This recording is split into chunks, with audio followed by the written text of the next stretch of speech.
Rien de pire que de se vanter d'être un génie en entrant dans la nouvelle académie de la ville, pour finir coincé au niveau 3.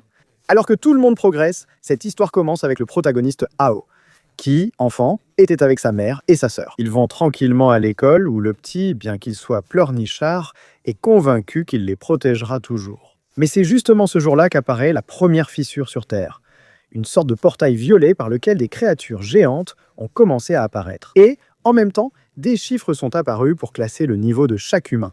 C'est alors que la mère met les enfants en sécurité. Et il s'avère qu'elle appartient à un groupe de divinités, donc elle essaie de s'occuper de la créature. Mais au final, il est clair qu'elle est largement dépassée. Et puisque cette bête cherche un sceau qu'elle possède, elle décide qu'elle peut se sacrifier pour le bien des humains, mais surtout pour ses enfants. Elle finit par s'immoler avec la créature dans une explosion qui a laissé ce cratère. À partir de ce moment-là, des créatures de différents niveaux de puissance n'ont cessé d'apparaître, mais les humains ont aussi commencé à développer des pouvoirs qui peuvent même être améliorés en augmentant ces niveaux qu'ils ont en tête, grâce à l'expérience. À ce stade, des académies sont créées pour que les jeunes puissent améliorer et entraîner leurs compétences, afin qu'ils puissent un jour rejoindre l'une des 5 factions les plus importantes. Eh bien, voici le protagoniste, maintenant adolescent, avec un humble niveau 3 qui est le plus bas de toute l'école. Et c'est pour cette raison que les brutes de la classe le harcèlent constamment. Surtout parce qu'il se vantait d'être un génie les premiers jours, contrairement à sa sœur, qui arrive sur place pour le défendre. Et c'est la première élève à atteindre le niveau 7 en seulement un an. Un contraste pour lequel on le considère comme quelqu'un qui se cache derrière les autres, mais en vérité, cela lui est égal. Ici, ils retrouvent leur père, car Hao fête ses 18 ans tout en profitant de l'occasion pour se souvenir de leur mère. Pendant ce temps, le gars souhaite juste que sa famille aille bien et reste en bonne santé. Juste à côté d'eux, une faille s'ouvre avec une bête mutée de niveau 12 que même la garde du lieu n'arrive pas à gérer. Donc, il n'y a pas d'autre choix. Et pour protéger ses enfants, le père active sa compétence axée sur le corps à corps. Avec ça, il gagne un peu de temps, mais il finit projeté contre le mur. La fille tente d'agir grâce à ses compétences. Mais peut-elle vraiment influencer la situation ? Le protagoniste courageux choisit alors de protéger sa famille de son mieux. Personne ne veut l'abandonner en fuyant. Pourtant, la créature se moque de ce pauvre niveau 3 tout en le piétinant. Malgré tout, il tente d'empêcher la créature d'attaquer sa sœur, mais c'est impossible, sa vie atteint un niveau critique. Cependant, c'est après avoir atteint ses limites qu'il active le système du roi à sa disposition. Une compétence qui pourrait être liée à sa mère, où il dispose de 10 secondes avec cette grande épée, ainsi qu'une technique de feu qui laisse l'araignée confuse et sérieusement brûlée. Elle doit devenir sérieuse, puisant la vitalité de ses vaincus. Pendant sa progression, le temps manque au protagoniste. Cependant, plus sa vie diminue, plus sa puissance augmente. Alors, avant de devenir de la nourriture, elle utilise une compétence à usage unique, puisqu'elle dispose d'un catalogue gigantesque qu'elle peut utiliser en sacrifiant de l'XP. Ou lorsqu'elle est trop blessée et que l'araignée désormais carbonisée finit par mourir, c'est là que le système lui accorde la récompense de 21 000 points pendant qu'on lui répare le corps. Le comte du roi lui accorde 12 niveaux d'expérience qu'il peut continuer à améliorer. Bien que ces améliorations soient distinctes du niveau 3 que tout le monde verra, car il s'agit d'un système qui n'est pas commun. Donc ses camarades continueront à penser que c'est un perdant. Malgré tout, il faut d'abord emmener son père chez le médecin, mais sans argent, le docteur corrompu refuse de le soigner, même pour sauver une vie. Alors le prota lui propose la gemme du démon qu'il vient de gagner, ce qu'il tente beaucoup. Mais il ne croit pas qu'un niveau 3 ait pu l'obtenir. Alors il la prend en échange de la moitié du traitement, lui donnant un délai pour obtenir le reste. Le lendemain, le prota parle avec sa sœur, puisqu'elle est encore blessée, et lui dit qu'il s'occupera de tout. Alors ici, le lendemain, tous les élèves sont rassemblés pour la compétition de donjon, où non seulement il y aura une récompense de plusieurs millions pour le gagnant, mais aussi l'opportunité d'être choisi par Mokon. Par Mokon, l'une des familles et équipes les plus prestigieuses qui parrainent l'événement. C'est l'occasion pour qu'un élève fasse partie des meilleurs du monde. Mais pour le prota, l'important, c'est l'argent pour son père. Cependant, le donjon cette fois-ci se déroulera dans la forêt sombre, où des équipes de 5 affronteront des bêtes. Certaines atteignent même le niveau 15 avec un boss final qui monte jusqu'au niveau 20. L'argent sera partagé entre les membres de l'équipe, mais la gloire de celui qui vaincra le boss sera individuelle. Avec cette difficulté, certains élèves commencent déjà à douter. Mais pour la marraine, s'ils ne peuvent pas réussir ce donjon, ils n'ont pas le droit de faire partie d'un groupe aussi important. Ici, le protagoniste est déjà excité. Et lorsque la faille de transport s'ouvre devant tout le monde, il est le premier à entrer dans le donjon. Et le harceleur ne peut pas permettre qu'il se distingue davantage, alors il le suit. Pendant ce temps, les sponsors savent déjà que le jeune homme est celui qui s'est occupé du démon. En fait, dès qu'il arrive dans la forêt, il commence à éliminer les ennemis les plus faibles. Mais il sait que pour gagner plus d'expérience, il a besoin de grands boss. Et c'est là qu'il entend un cri à l'aide. Il trouve cette fille que son groupe a abandonnée. Le protagoniste n'est pas intéressé, mais il va la libérer des toiles d'araignée. Problème, ils sont tous deux piégés par la reine araignée. Niveau 16, non, ils sont fichus. Mais le protagoniste réalise qu'ils peuvent rompre les liens avec leurs dents. Ici, il s'éloigne en brûlant la toile d'araignée et le protagoniste esquive les éclaboussures de l'araignée lors de leur libération. Maintenant, le combat devient intéressant. Le protagoniste prend l'épée, affronte de nombreuses araignées, mais finit piégé par encore plus de toiles. La fille pense alors qu'ils ont perdu. Mais le gars est le maître du feu, alors il utilise sa compétence dans une explosion qui élimine cette créature sans trop de problèmes. Il gagne 5000 points d'expérience. En plus, son système transforme l'un des crocs de l'araignée en un objet qui améliore sa force. La fille est convaincue de le suivre partout où il ira. Pendant ce temps, au loin, ils entendent le démonosaure, une bête géante qui poursuit les anciens compagnons de la fille. Et maintenant, ils regrettent vraiment d'avoir abandonné la soigneuse, car ils sont rapidement éliminés. Il ne reste plus que leur chef qui se retrouve face au protagoniste, suppliant pour que sa camarade les soigne. Elle agit sans hésiter, attirant l'attention de l'ennemi sur elle. Pendant ce temps, l'homme en profite pour s'échapper et conserver leur trésor après leur élimination. C'est alors que le protagoniste s'en rend compte. Il le prend par derrière et l'incinère pour qu'il réfléchisse. Malgré tout, il ne peut pas laisser la fille seule et à distance, il enveloppe le dinosaure dans une attaque de feu. Une solution temporaire. Pendant ce temps, le faible ne peut plus rien cacher au protagoniste, demandant pardon pour ses actes et prêt à obéir. Cependant, il faisait seulement semblant pour attaquer à nouveau. Le protagoniste achève l'autre d'un coup de poing, activant le succès pour avoir éliminé un joueur. Cependant, Dino respire encore. Le protagoniste l'affaiblit en lui infligeant rapidement plusieurs coupures. Et même s'il parvient à la faire tomber, il sait qu'elle résiste bien au feu. Il n'y a donc aucun moyen de la vaincre, il faut simplement l'apaiser. Et pour cela, il devait faire descendre sa vie en dessous de 20% pour que ça fonctionne. C'est pourquoi le protagoniste utilise toute la maîtrise de ses flammes, enfermant la créature tout en lui infligeant de lourds dégâts. Il active ensuite une nouvelle phase, où le protagoniste subit des attaques de foudre. C'est donc le moment pour Tian d'utiliser sa guérison au bon moment, ce qui lui complique un peu la tâche. Mais finalement, grâce à la vie de l'ennemi là où ils en ont besoin, il dompte la bête, qui devient un familier apparemment mignon, mais renfermant une grande puissance. Même ainsi, s'il termine, le protagoniste reçoit une récompense. Mais en voyant la fille, il ne peut pas le faire et gagne quelques points tout en la laissant en bonne santé. Ici, il entre dans l'espace de son système où il peut améliorer une compétence de soutien connue sous le nom d'œil de la vérité, qui pourrait lui être utile pour le boss final. Alors il s'améliore, tout en gardant aussi le cadeau du dinosaure. Et bien ici, ils sont observés par les sponsors qui, après avoir vu ce qui s'est passé, veulent rendre le jeu encore plus intéressant. Désormais, tous les joueurs reçoivent le tableau des meilleurs scores et la localisation. Ainsi, ils essaieront de se voler plus de points entre eux, augmentant la compétition joueur contre joueur. Le bully s'en rend compte rapidement, alors il décide d'unir ses forces avec d'autres groupes pour le vaincre. Ao, conscient de la situation, utilise sa nouvelle compétence pour trouver facilement la cachette. Il arrive sur place avec sa camarade à l'intérieur de la forêt où il décide d'utiliser la discrétion. Pas pour combattre le boss, mais pour s'amuser un peu, car les alliés du bully arrivent, prêts à les prendre en embuscade seulement pour se retrouver face à l'arbre sombre. Boss final du donjon. Et donc ici, ils ne peuvent plus reculer, tout le monde attaque en même temps, et apparemment les coups lui font des dégâts, ce qui leur fait penser qu'ils peuvent gagner, mais dès qu'il change de phase, il devient invulnérable aux coups, et avec ses attaques, il invoque une armée de sbires. Ici, ils vont perdre. Avant qu'ils ne soient massacrés, le protagoniste intervient, brûle tout ce qu'il trouve et leur ordonne de rendre leur parchemin, les éliminant ainsi de la compétition. Mais au moins, ils survivent, donc la plupart acceptent. Pendant ce temps, le bully, par fierté, ne peut partir, car le protagoniste lui a tendu un piège. La principale préoccupation reste l'arbre sombre, capable de capturer la plupart d'entre eux. Ils se retrouvent enveloppés dans une sorte de champ empoisonné, qui en plus embrouille quiconque s'en approche. Malgré tout, le courant d'air de Ao parvient à les mettre en sécurité un instant, et le prota leur conseille, à ceux qu'ils peuvent, de se retirer avant de mourir. Il ne reste que le harceleur, offrant plus de liberté au prota pour esquiver dans l'arène. Il attaque alors avec sa tempête de flammes, mais le boss l'arrête facilement. Mais c'était justement ce que Ao attendait pour attaquer dans le dos et le rendre vulnérable. Cette fois, il le termine et obtient le succès souhaité. Le portail pour sortir du donjon s'ouvre donc, cependant, il ne fonctionnera que lorsqu'il ne restera plus que l'équipe gagnante. Ne comprenant pas pourquoi Bully gêne, le protagoniste le fait sortir de force, ce qui les pousse à s'échapper tardivement du donjon. Mais cela leur est utile car l'école a été prise en otage et est en ruine.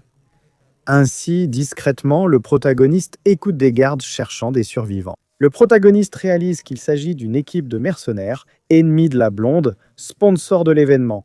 Ils ont saisi l'occasion de la capturer en prenant les étudiants en otage, du moment qu'ils ne s'opposent pas ou qu'ils les éliminent simplement.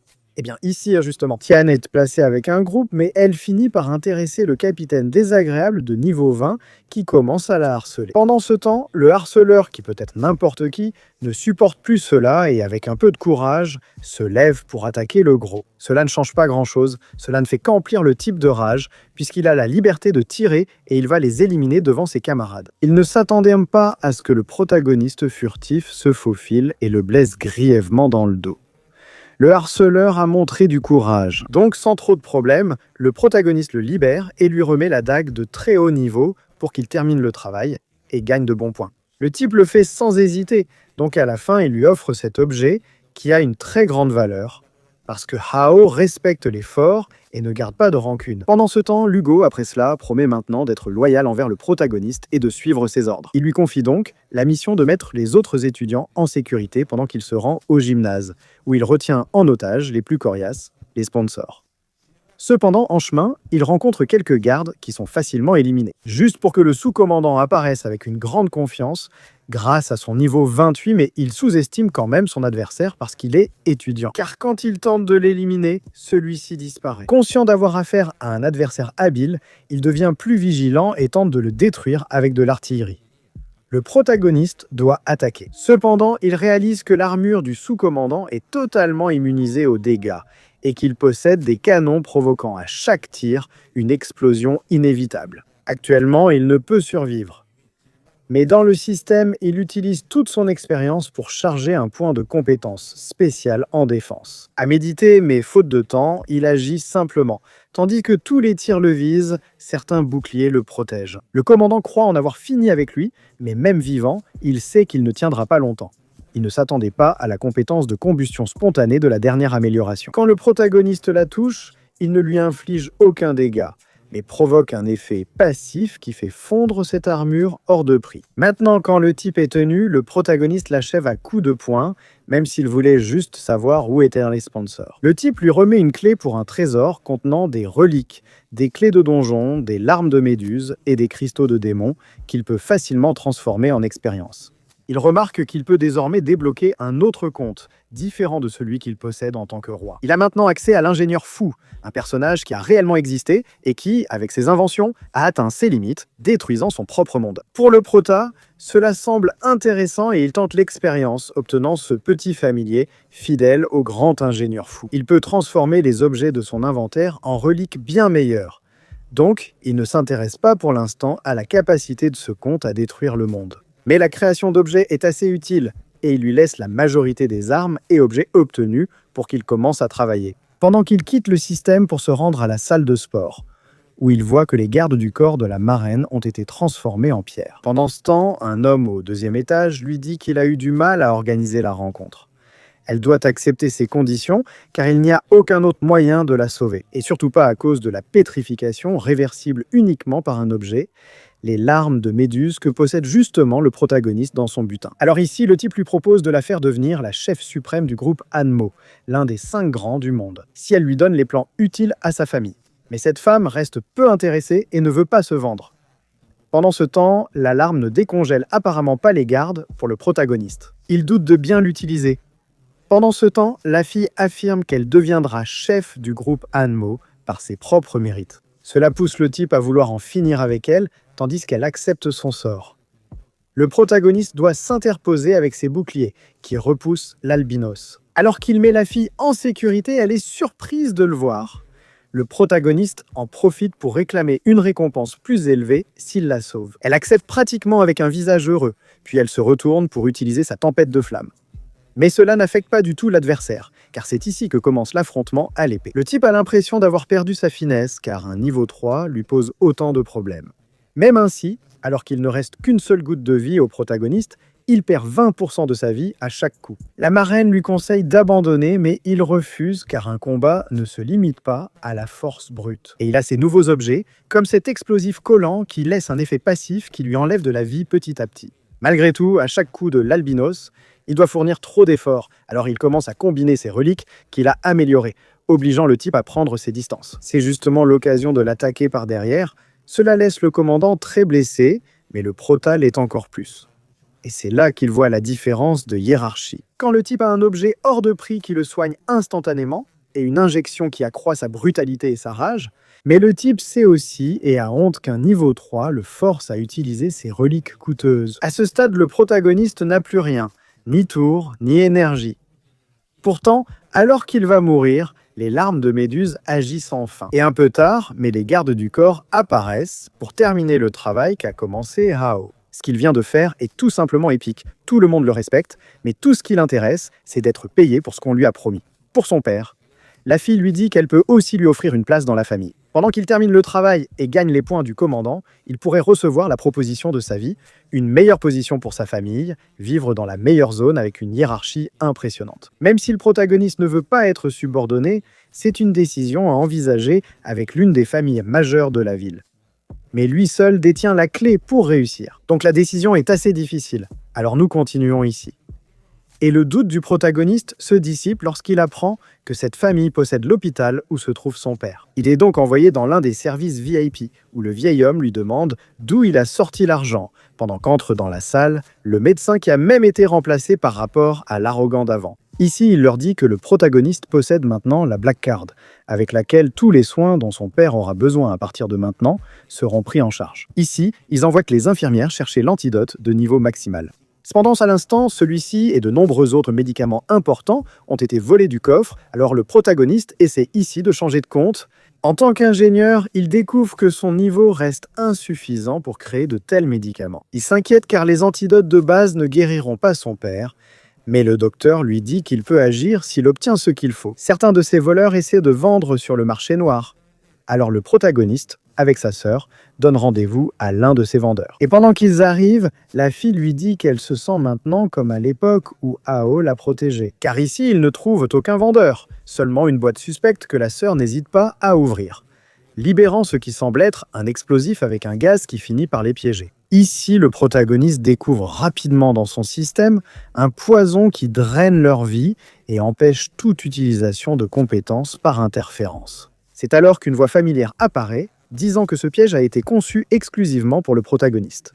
Il s'agit du docteur corrompu qui semble avoir été envoyé par un groupe mystérieux. Ici, avec sa sœur, ils commencent à perdre connaissance. Cependant, une autre fille entre en scène pour sauver les protagonistes grâce à une capacité physique exceptionnelle. En effet, elle, appelée Siou, finit par les libérer du poison, car selon elle, elle a des comptes à régler avec le docteur. Ici, les frères et sœurs récupèrent un peu, pendant que le docteur s'échappe avec Siou, parti à sa poursuite. Même sans retrouver la connexion au système, il profite d'améliorations physiques qui le rendent bien plus agile pour bloquer le corrompu qui s'échappe encore. Ce n'est pas un guerrier ordinaire. Il reprend la sœur en otage. Le protagoniste ne parvient toujours pas à communiquer avec son système. Malgré son niveau 10, ce type est très habile face à ces jeunes. Mais c'est alors qu'un des étudiants de l'académie apparaît pour l'envoyer dormir d'un coup auquel il ne s'attendait pas. Pendant ce temps, la sœur du protagoniste tombe amoureuse. Surtout parce qu'elle sait qu'il est le prodige ayant le niveau le plus élevé de l'académie, c'est-à-dire le meilleur score dans tout. Le protagoniste le remercie, puis reste avec le docteur, à qui il donne une raclée incroyable après lui avoir pris l'antidote. Juste pour qu'une onde de contrôle mental apparaisse soudainement partout, personne ne peut rien faire contre cette capacité qui les paralyse, c'est pourquoi le groupe auquel appartient le docteur est influent. Le protagoniste peut payer 10 000 points pour libérer son compte, mais il attend que le type revienne reprendre l'antidote avant de décider. Il ne peut pas laisser qu'on le lui prenne, son aura grandit, ses capacités reviennent, et il tente d'affronter la femme encapuchonnée avec son épée, qui s'enfuit sans son allié. Ici, le type s'agenouille devant le protagoniste, le suppliant à nouveau pour qu'il ne le tue pas, allant même jusqu'à lui remettre des antidotes de toutes sortes. Le problème, c'est qu'au milieu de tout cela, il finit par s'injecter un en particulier, un qui l'enveloppe de flammes, tout en remerciant Dieu pour l'évolution à venir. Et de façon impressionnante, une créature assez amorphe émerge, juste pour disparaître aussitôt. Mais c'est bien mieux ainsi, car ils étaient assez déjà fatigués.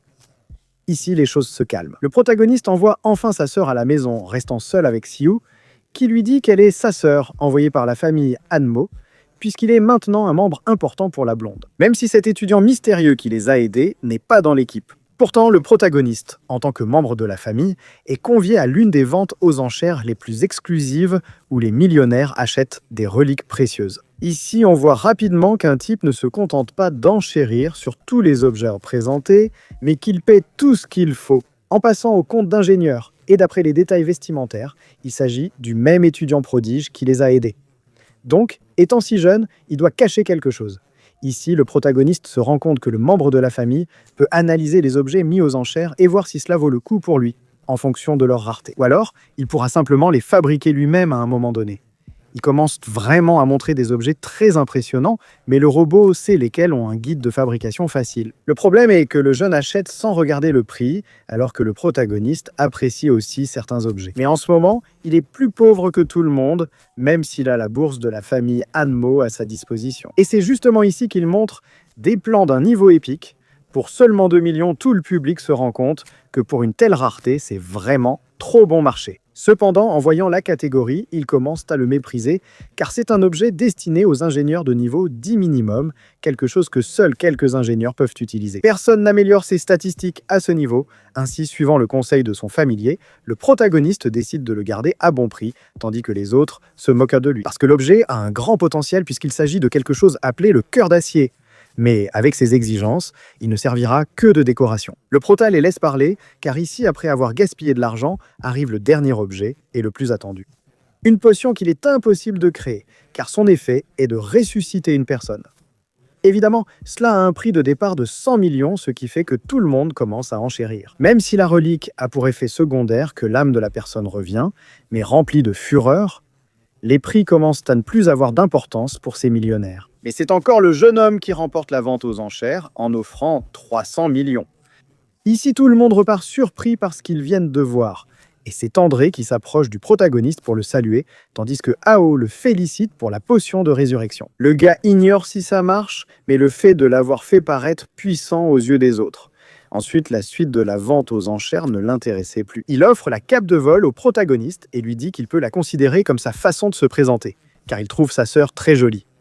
Le protagoniste finit par bien l'apprécier. Cependant, il retourne rapidement au système, cherchant comment utiliser les plans, car ici nous avons un cœur à fabriquer. Sur l'établi, il se rend compte petit à petit qu'il travaille sur un mecha, en gros un robot, ce qui débloque plein d'options à choisir. Et puisqu'il peut choisir l'apparence, il décide d'utiliser le souvenir de sa mère pour la recréer. Cependant, au milieu du processus, une présence étrange s'interpose, faisant exploser l'établi. Pendant ce temps, la silhouette d'une maid inconnue apparaît, demandant si Ao est son maître. Il est clair que le processus ne s'est pas bien terminé, mais au moins, il semble que la jeune fille remplisse toutes les fonctions nécessaires, se montrant docile et attentionnée. Cependant, la fluctuation indique que sa puissance n'est pas inférieure au niveau 20, elle est très puissante et c'est étrange, et nous le confirmons en voyant qu'en réalité, elle porte un esprit automate très puissant à l'intérieur. Et c'est cela qui a interféré dans le processus. Quelque chose qui vient du passé et qui s'est réincarné pour s'emparer de ce monde. Ici, le protagoniste la présente à sa famille, qui la traite bien, mais Ao lui assigne rapidement toutes les tâches de la maison, ce à quoi elle doit obéir, alors qu'en réalité, elle ne peut pas supporter la colère. Mais elle reçoit ce traitement parce que justement, le protagoniste sait qu'il y a quelque chose qui ne va pas avec cette fille. C'est pourquoi il l'oblige aussi à faire tout ce que sa sœur ou son père lui demande. Tout cela sans qu'elle puisse refuser, car à cause de sa programmation, son corps doit obéir à ce qu'on lui dit. Nous voici le lendemain, à l'académie où tous les étudiants sont à nouveau réunis, et où le directeur leur explique comment la vie de la fille la plus importante de la famille Hanmo a été mise en danger. Et grâce à un étudiant, la jeune fille ainsi que l'académie sont en sécurité. Ici, le protagoniste est appelé devant tous, alors il pense que c'est une erreur, ce n'est que le faible Ao. Ici, tous les étudiants pensent qu'ils essaient en réalité de couvrir le vrai héros avec ce perdant, tandis que le harceleur essaie de leur faire comprendre de force. Le protagoniste sait qu'on ne peut faire confiance qu'à ce qu'on voit, Et il s'en préoccupe peu grâce à sa confiance en lui. Malgré tout, le directeur trouve cela injuste, alors il lui remet une grosse somme d'argent. Pendant qu'il lui offre l'objet qui renferme des mystères en son sein, laissé par le grand chasseur de ruines, et qui est la plus grande relique de l'Académie. Avant la fin de la cérémonie, de nombreuses fissures apparaissent dans l'Académie, ce qui est impossible pour un lieu supposé sûr. Cependant, rapidement, les bêtes commencent à tomber et à massacrer les étudiants. L'ordre est donné aux professeurs de se préparer à attaquer. Ici, ils essaient, mais ne parviennent pas à éviter la mort de nombreux élèves. Car même si ces bêtes sont de niveau 15, elles semblent bien plus puissantes, car elles ont été sélectionnées de manière exclusive. Après un entraînement, ceux qui n'étaient pas à la hauteur étaient éliminés. Eh bien, l'un des professeurs ressent la présence, et il se fait clairement massacrer. Quand soudain, le protagoniste transperce la créature pour la faire exploser. Tout cela avec une aura qui confirme beaucoup de choses parmi les étudiants. Cependant, ce coq humanoïde curieux apparaît également, qui a lui aussi une présence. Et c'est là que la bataille rejoint le reste de l'équipe. Cette bête, 2 fois plus grande que le protagoniste, se couvre vite de blessures au bon endroit, servant uniquement à l'entraînement. Des niveaux pour ses compagnons, ils doivent vaincre tous les ennemis qu'ils rencontrent, en se relayant pour gagner de l'expérience, car en sortant, ils se rendent compte que la situation est assez compliquée. Ils sont rapidement attaqués par ces 2 bêtes qui voient de la nourriture fraîche, mais au lieu de chasser, en voyant que le gars a encaissé l'une de leurs attaques puissantes, contre les 2, en même temps, ils ressentent la terreur alors qu'il utilise la tempête de flammes pour les brûler, les laissant dans une situation critique. Pour que le reste de l'équipe continue à monter de niveau, afin qu'ils puissent le combattre aux côtés du protagoniste et ne pas seulement dépendre de sa puissance, même avec de nombreuses bêtes, ils voient désormais des niveaux 16 discuter entre eux du fait qu'ils ont été envoyés en groupe. Et quelque chose qui inquiète le protagoniste, c'est que de plus en plus de ces monstres vont apparaître et qu'ils seront de plus en plus puissants. Ce n'est pas très bon, mais il continue à vaincre des bêtes avec une aura infinie combinant les compétences de ses contes. Maintenant, tout cela n'est plus qu'un amusement pour lui. Cependant, même si ses compagnons montent de niveau et qu'ils ont Nana pour les soutenir, si le niveau des créatures continue d'augmenter, cela deviendra problématique pour tout le monde. Au moment où nous voyons, devant l'appartement des parents du protagoniste, alors que des quartiers de la ville sont en ruine, une silhouette de créature apparaît. Avec un niveau estimé à 55, donc un combat impressionnant contre un boss est à attendre dans les prochains chapitres. Nous nous arrêtons ici avec cette seconde partie du Donnois. Les commentaires ont beaucoup plu, il y a même eu un bon soutien, mais c'est vrai que les likes étaient très peu nombreux et la vidéo a été peu recommandée. Je ne voudrais pas laisser la série de côté, car je trouve l'histoire très intéressante. Et c'est quelque chose d'inconnu pour ceux qui cherchent à ne pas voir toujours la même chose. Alors faites exploser cette vidéo de commentaires et de likes, et je vous proposerai la prochaine partie le plus tôt possible. Et avec la même qualité que j'offre toujours, vous la trouverez dans les commentaires. J'espère que vous aimez cette série de vidéos, et en général, le résumé que je fais. On va voir si on se retrouve pour une prochaine partie. En attendant d'avoir plus de chapitres de ce Donnois, je vous laisse avec une autre de ces histoires, qui est vraiment très bonne et assez méconnue. C'est ainsi que commence cette histoire, avec un jeune homme qui a été humilié par les dieux, au point de passer d'un prince respecté à être puni avec une telle brutalité qu'il en a même perdu la vue. Ici, on le voit chercher son frère dans le château qui lui appartenait, mais un traître l'attaque, car lui aussi s'est vendu aux dieux. Malgré ses blessures, le mutilé Saoyun arrache la lance, entamant un combat où l'albinos montre qu'il a du talent, avec ou sans yeux. Après une simple entaille, son frère Bei lui laisse un seul choix: faire croire à sa mort, organiser des funérailles, mais il doit renoncer à son nom et au royaume. Le protagoniste lui prouve qu'il aurait pu le tuer avant, mais il accepte l'accord. Le blond risque des ennuis pour l'avoir épargné, mais hors du royaume, il ne survivra sans doute pas un jour. Parallèlement, on découvre comment, des années plus tôt, le nom Saoyun représentait le héros de l'humanité car il a sauvé tout le monde du démon connu sous le nom de Kuiba, qui renaît tous les 333 ans. Cependant, les dieux ont décidé qu'il péchait contre eux, l'humiliant avec les pires châtiments. Pendant que son frère s'emparait de ses titres, il ne lui reste plus que la lance avec laquelle il a été blessé. Pour survivre, dans cette communauté pauvre où le vieil homme est désormais craint des villageois. Mais avec ce forgeron comme ami qui, en plus d'améliorer son arme, l'avertit qu'il y a des bandits qui l'observent, car Saoyun finit dans la forêt. Pendant ce temps, ces voleurs sont sûrs de pouvoir tout prendre à un aveugle. Pour eux, c'est facile, ils tentent de les prévenir, mais ils l'obligent à n'utiliser qu'un mouvement qui élimine tout le groupe. Au final, c'est toujours pareil. Ceux qui veulent se tuer s'approchent pour les 50 000 pièces de cuivre que vaut sa tête. Ils ont un cimetière entier dans leur cour. En arrivant pour se reposer, il sent une présence si rapide et puissante qu'il croit que cette fois, son frère lui a trouvé un vrai assassin. Aussi fort soit-il, ce n'est qu'un enfant qui joue avec lui. Lorsqu'il l'enlace, il ne lui accorde guère d'attention. Cependant, juste pendant la nuit, un bandit utilise l'enfant pour atteindre la maison, où il prive le vieil homme de sa capacité à percevoir, et c'est le petit, se sentant coupable, qui finit par le sauver. Le problème, c'est qu'il n'a pas l'habitude de tuer, alors le vieil homme prend la responsabilité et le calme. Pourtant, peu après, il l'emmène enterrer le corps. Ici, les deux comprennent qu'ils sont tout aussi exilés par la société. L'enfant, également abandonné et dormant dans les ordures, reste avec lui. Il le nomme Milin et lui apprend peu à peu à canaliser le pouvoir pour le transformer en attaque puissante. Mais le vieil homme est surpris car l'œuvre de cet enfant est trop grande. Malgré tout, ils rentrent à la maison où le forgeron lui raconte que le démon est réapparu, et cela pourrait être l'occasion de se retrouver et de se venger de son frère. Cependant, dans la nuit, il se rend compte que l'apparition du Quiva est réelle, car il est dans le corps de Milin. C'est dangereux, car il se rappelle que dans l'Alliance, il devait éliminer la créature au plus vite. Il l'emmène alors au lac pour la noyer, du moins en apparence. Parce que des années plus tard, on voit Milin utiliser justement l'eau comme moyen pour canaliser son chakra, en supprimant l'aura de Quiva. Et c'est justement pour cela que dans le ciel, ils ont du mal à suivre sa trace. Jusqu'à ce village que personne ne connaît, tellement il est pauvre, et en plus il se trouve dans la montagne. Malgré cela, les gens du village apprécient le jeune homme, car il travaille et c'est le meilleur vendeur de la région. Mais sans le savoir, une épidémie est en train de se répandre dans l'endroit. Le vieil homme demande à Milin de protéger le fruit avec son pouvoir pendant qu'il rentre chez lui, comme épreuve. Cependant, alors que le vieil homme rentre, seul Ming Sheng, le seul de ses guerriers à lui être resté fidèle, apparaît et il l'avertit de l'épidémie qui, selon les rumeurs, serait due au Quiva. Désormais, chacun a une pierre réagissant au démon. Donc, Xiaoyun doit prévenir le jeune, mais réalise d'abord qu'il est aussi infecté. Et c'est là que le chef du village tout entier, Yehuya, apparaît, cherchant à s'enfuir avec ses hommes par la frontière. Pour cela, il utilise des infectés. Le vieil homme est enlevé et Milin réussit la mission, aidé par cet elfe inconnu. En rentrant chez lui, il ne trouve qu'une marque, symbole de grand danger depuis son enfance.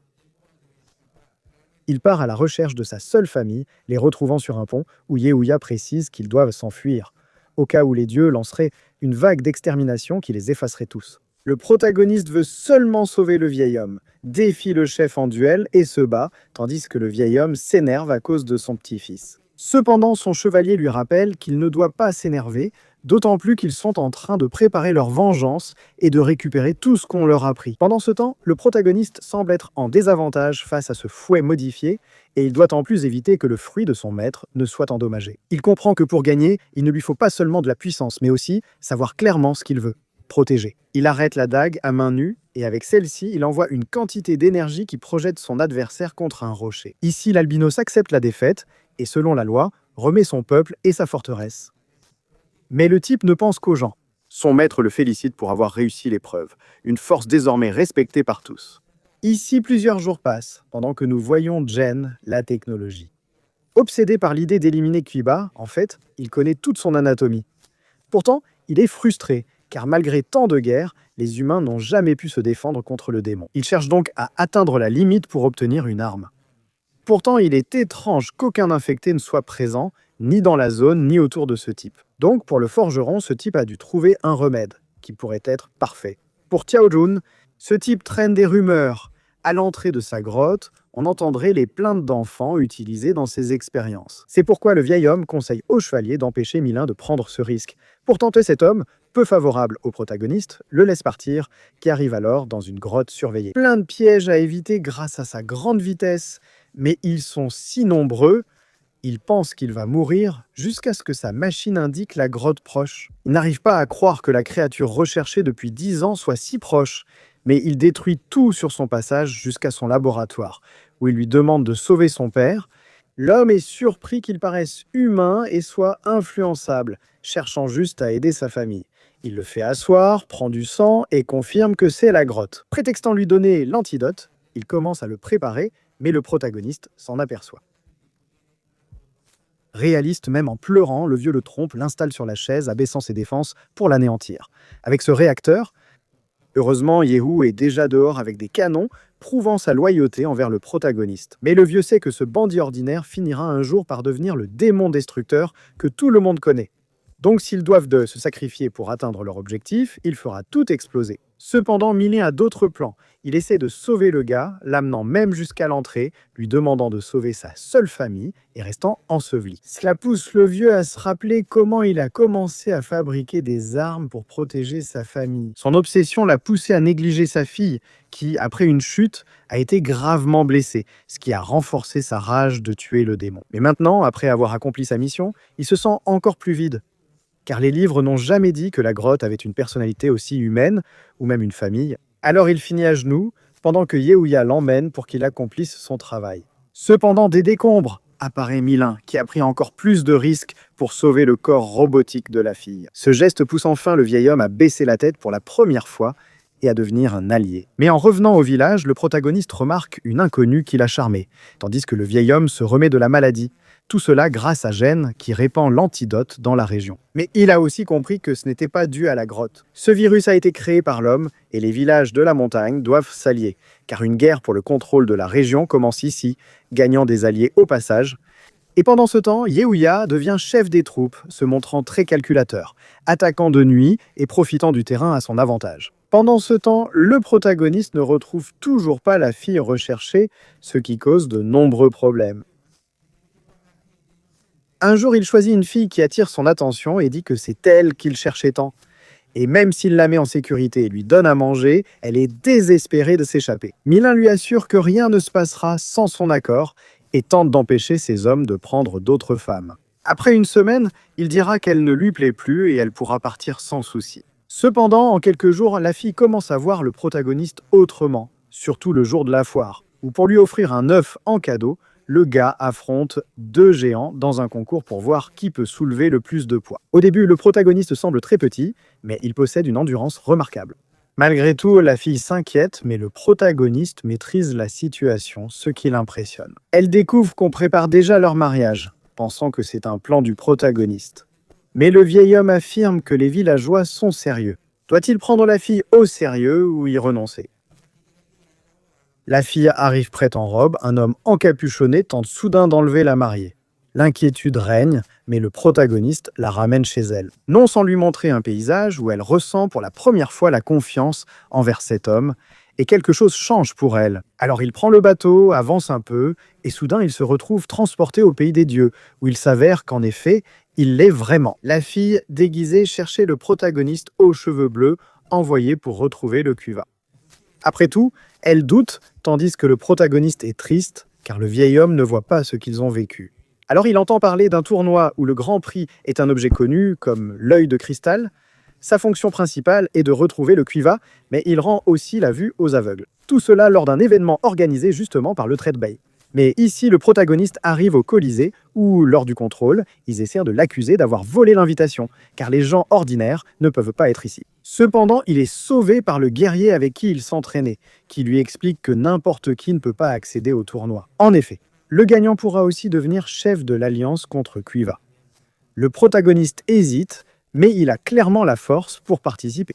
Et Bay, qui passait par là, le voit même avec son ami elfe, qui est poursuivi avant la compétition. La famille des lions, voulant diriger l'Alliance, tente d'éliminer les plus puissants avant le jeu. Le protagoniste va alors l'aider grâce aux enseignements de son vieux. L'elfe atteint la finale face à un cavalier, stupéfait que des handicapés puissent y participer. Pour se moquer, l'elfe ne dit rien de plus, lançant un combat équilibré où le lion l'emporte en force et en vitesse. De plus, le bras de l'elfe tremble. Pourtant, chaque coup d'épée est bloqué dans une chorégraphie de véritable champion. Et grâce à sa vitesse, l'elfe parvient à égratigner un peu l'œil de son adversaire, qui se remplit de rage et active plus de doigts. Chakra, ce qui rendra chaque coup encore plus puissant. Son épée finit brisée, et il n'est plus qu'à un coup de la défaite. Cependant, il crée la surprise en esquivant l'attaque, et cela avec ce qui était son bras blessé. Il lui donne un coup de poing chargé d'énergie qui l'envoie valser et s'écraser contre un mur, tandis qu'il reste coincé dans un coin, car il vient de perdre. C'était le conseil du protagoniste. Il a supporté toute la douleur de son bras blessé pendant tout le tournoi, en se battant avec, pour que finalement son adversaire baisse sa garde, et ainsi pouvoir réserver ce coup final. Ici, tout le Colisée le célèbre. Et comme il l'avait convenu, le protagoniste garde l'œil de verre pour l'avoir aidé à gagner. Et ils se séparent à nouveau. Il fait ses adieux au vieux Vaï sans savoir qu'il a été un traître. On assiste à la pose de l'œil de verre pour le vieux. Les premiers jours, il récupère, sa vision reste fragile, mais il est déjà touché par les couleurs. Cependant, ils sont interrompus par une lettre invitant les chefs des villages à conclure l'alliance de toute la montagne lors d'un grand banquet. C'est suspect, mais l'albinos doit y assister, en laissant son arme à l'entrée. Pendant ce temps, les chefs décident qui dirigera les autres. Pendant ce temps, Izu, de façon étrange, est impatient d'être choisi. Sa proposition est qu'ils unisent leurs forces pour parvenir à un accord avec l'Alliance. Mais pour Xiaojun, ce n'est pas une bonne idée. Il est évident que tout ira bien les premiers jours. Mais ils resteront le jouet des dieux, alors la plupart des chefs commencent peu à peu à voir cela comme une collaboration avec l'ennemi. Alors, sentant qu'il est en train de perdre, il sort sa carte maîtresse révélant à tous que le vieux albinos est en réalité le frère du chef de l'Alliance Bai. Ainsi, la haine se retourne contre lui et tout le monde le traite d'infiltré. Cependant, il est évident que son frère lui a volé le trône, il n'aurait aucune raison de revenir. Ils veulent simplement qu'il prouve sa loyauté en buvant un vin potentiellement empoisonné. Il obéit. La plupart des chefs finissent par accepter qu'il les dirige dans cette grande guerre, vu sa puissance. Mais en plus, avec toute sa colère, Xiju leur dit à tous qu'ils n'ont pas à le suivre et à mettre en danger leur village. Par quelqu'un qui a créé le Kuiva dès l'enfance. Ici, les autres chefs s'agitent clairement. Le démon légendaire, porteur de chaos, les effraie tant qu'ils l'obligent à rester inactifs. Au final, la panique des autres vient du fait que l'Alliance pourrait les punir. Alors le festin continue comme si de rien n'était. Le vieil homme se rappelle qu'après l'opération, il ne pouvait pas utiliser son chakra sous peine de mettre son corps en danger. Cependant, en entendant les mauvaises paroles, le vieil homme finit par forcer ses yeux, parvenant à voir un peu, tout en remplissant ses bras d'énergie. Car ici, alors qu'il saigne, il se relève pour éliminer tous les chefs présents et quiconque entravera sa sortie. Grâce au chaos, Heng et Yeouya étaient prêts à entrer. Mais ce n'est pas nécessaire, tout ce qu'ils savent, c'est que maintenant, il ne reste définitivement plus qu'un seul chef pour toute la montagne. Ainsi les jours passent, Milin rentre chez lui, mais il doit se préparer. Parce que maintenant, les royaumes à la frontière des montagnes préparent leurs forces pour affronter Xiaoyun avec de grandes et puissantes armes. Ils sous-estiment leur adversaire, croyant que malgré sa famille importante, il est limité car il est aveugle et doit être prudent. Pour eux, c'est une occasion de plus de les effacer. Le lendemain, ils rencontrent le royaume des bêtes, peu désireux de s'impliquer dans une guerre étrangère. Mais pour s'entendre avec l'Alliance, ils devront faire ce sacrifice et en finir rapidement avec le vieil homme qui traverse actuellement les terres des lions. Ils leur écrivent qu'ils ne veulent pas la guerre et souhaitent passer rapidement. Cependant, il est clair qu'il s'agit d'un piège pour pouvoir les affaiblir, puis les prendre en embuscade. Avec une épée spéciale qui se nourrit des chakras, multipliant ainsi sa puissance, ils doivent donc rester sur leur garde. Cependant, ici, Xiaoyun semble s'évanouir, ce qui les oblige à se reposer dans la région. Le vieil homme ne doit pas bouger pendant 7 jours, ni utiliser ses pouvoirs. Mais rester immobile leur donne un avantage en cas d'embuscade, car ils ont suffisamment de provisions pour se défendre et se nourrir. Pendant ce temps, le lion, au fil des jours, commence à manquer de nourriture. C'est pourquoi il se retire, et ses alliés sont déterminés à engager le combat de front. Après tout, les gens des montagnes ne sont rien de plus que de faibles bandits. Cependant, le Prota prépare déjà des troupes pour attaquer par l'arrière, ce qui fait que les lions commencent avec un désavantage. Mais le combat dure plus longtemps grâce à l'utilisation de canons contre les montagnards. Malgré tout, la force des protagonistes l'emporte et ils prennent le contrôle du reste de la montagne, seuls les adversaires à terre subsistant. Malgré tout, l'albinos, fort de son arme, est trop orgueilleux pour fuir. À un moment, il commet un carnage. Pour éviter d'autres morts, l'un le défie en duel final entre guerriers. Le duel à l'épée débute alors à une vitesse incroyable des deux côtés. Mais la différence d'armes se fait vraiment sentir, libérant une aura chargée de la puissance des dieux. Même ainsi, le protagoniste avance et bloque ce qu'il peut, mais c'est lorsqu'il se retrouve enseveli qu'il active quelque chose de plus, libérant enfin les 4 chakras. Ici, son énergie prend une teinte rouge où son arme devient son propre corps, et avec cela, il finit par dominer son adversaire. Avec cet impact massif, eh bien, comme le disent les règles des duels, il doit remettre son arme et se prosterner. Une humiliation. Il sait que ce n'est pas sa façon d'agir et ne gardera pas la relique, laissant le géant confus. Il respecte cependant sa force. Ainsi, se retrouvant sans honneur et sans but, il décide d'accueillir cette bête parmi les troupes. Le soir venu, Milin finit de se remettre de ses blessures. Mais l'aventure doit continuer et il a du travail à faire pour atteindre l'Alliance et enfin affronter les dieux. Cependant, c'est ici que s'achève la première saison de ce Donghua, qui, dans le dernier épisode, annonçait même avec une animation la deuxième partie pour 2022, mais elle n'est jamais sortie. Pour l'instant, on doit se contenter de ce Donghua, agréable visuellement. L'animation est décevante et l'histoire manque de transition. Certaines scènes auraient pu être épiques, mais dans l'ensemble, c'est correct. À découvrir pour ceux en quête de nouveautés. 3000 likes pour résumer les préquels, qui sont assez anciennes, et avec une autre animation. Si cela vous intéresse, je vous les présente tout de suite. Et comme l'a dit mon père, je vous abandonne. Merci d'avoir regardé la vidéo.